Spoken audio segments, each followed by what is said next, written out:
Hello, gorgeous soul. Guess what? Most people wanted to keep the intro. So here we go. This week we have Vesta shifting signs and going into Leo. Vesta is based on the Vestal Virgins. It's a long story, but it's about your independence. But also it's about keeping the home fires burning. And there is a very tricky square between Mars and Pluto. Oh, this one's going to be full on, so pay attention. So much other stuff, including Uranus even going retrograde. Here's your weekly astrology. Hey, wondrous Sagittarius, how are you doing?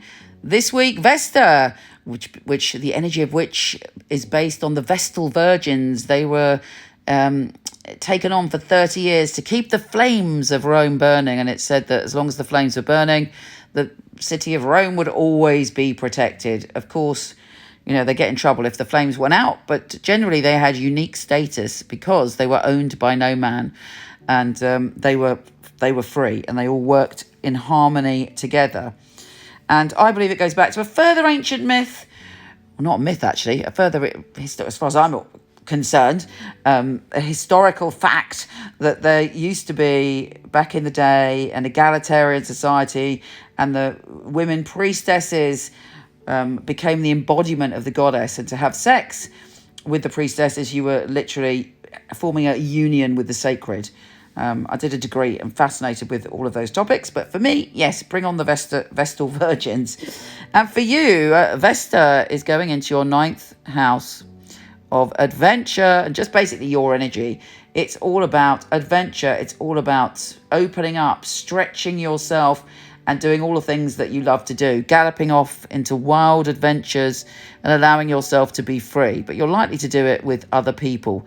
It may be that you're learning or studying or committing to something, but it's something that inspires your soul. I have to say, though, that the Mars square Pluto square is something literally quite worrying and scary, because it's, we saw that kind of massive explosion in Beirut, around the Mars and Jupiter square. The Mars and Pluto square, we could see some drama between two world leaders, or some massive fight over power. But in terms of our personal lives, we have to be careful.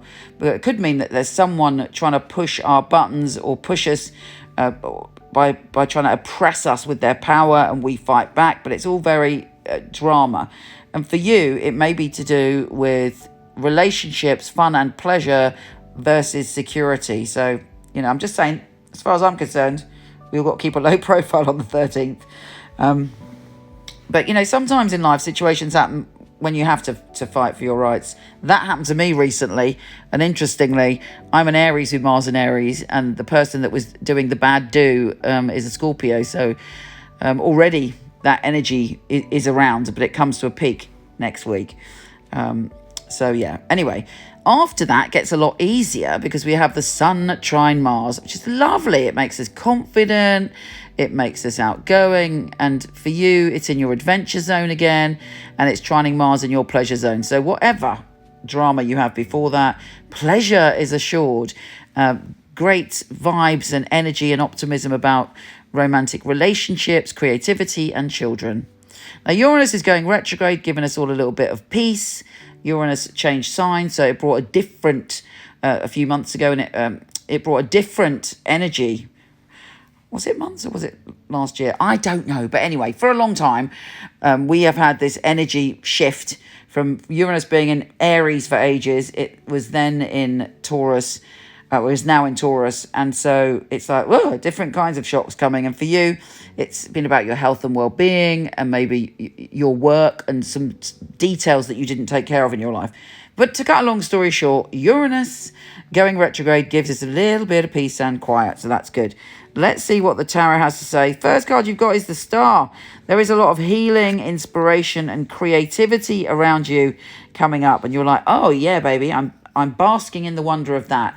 And then you've got the Lovers, which is good because that's kind of Sun trine Mars energy. You're reawakening your passion. And you've got the Knight of Wands, which is naturally your energy when you're in your wild horsey ways and you're galloping and you're a free spirit and you're open to experience. That is the Knight of Wands. So this is looking good. You've also with the Lovers energy, your passion is really connecting. There's lots of people around you this week talking to you, and there's possibly a conversation around a project that you've got going on. You may feel that you're a bit bored or that you've worked really hard and are the rewards enough? But trust me, it will work out in the end. Just keep going. And you've got the Chariot, which is like keep riding forwards and all will be well. You know what I always say, though? The Chariot's engine is... the petrol in the Chariot's engine is our thoughts and our beliefs. So make sure you've got them clear this week and avoid aggro. Take care, gorgeous, and I'll speak to you soon.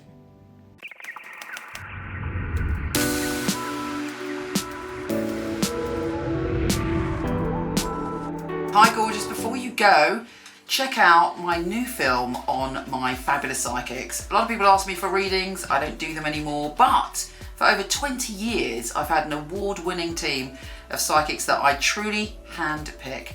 So check out the film, let me know what you think.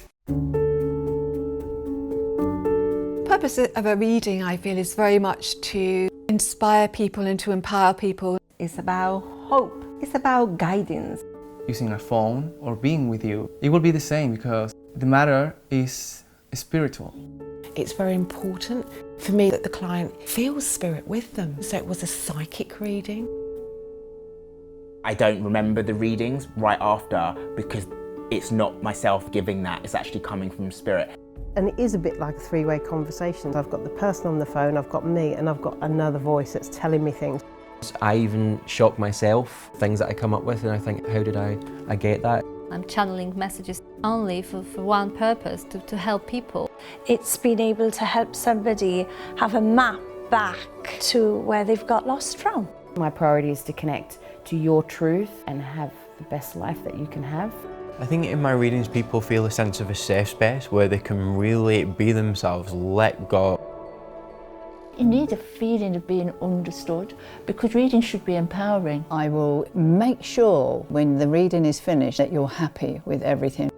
I couldn't do anything else. It's part of who I am. It's what I came here for, obviously. And when they come back and tell you they've got their dream job or the love of their life, that really makes me feel like I'm valued. I love to hear a sigh of relief. A lot of weight has been lifted off their shoulders. We have the answers that we are looking for within ourselves. I know I have the tools to help you. Everything begins and ends with you.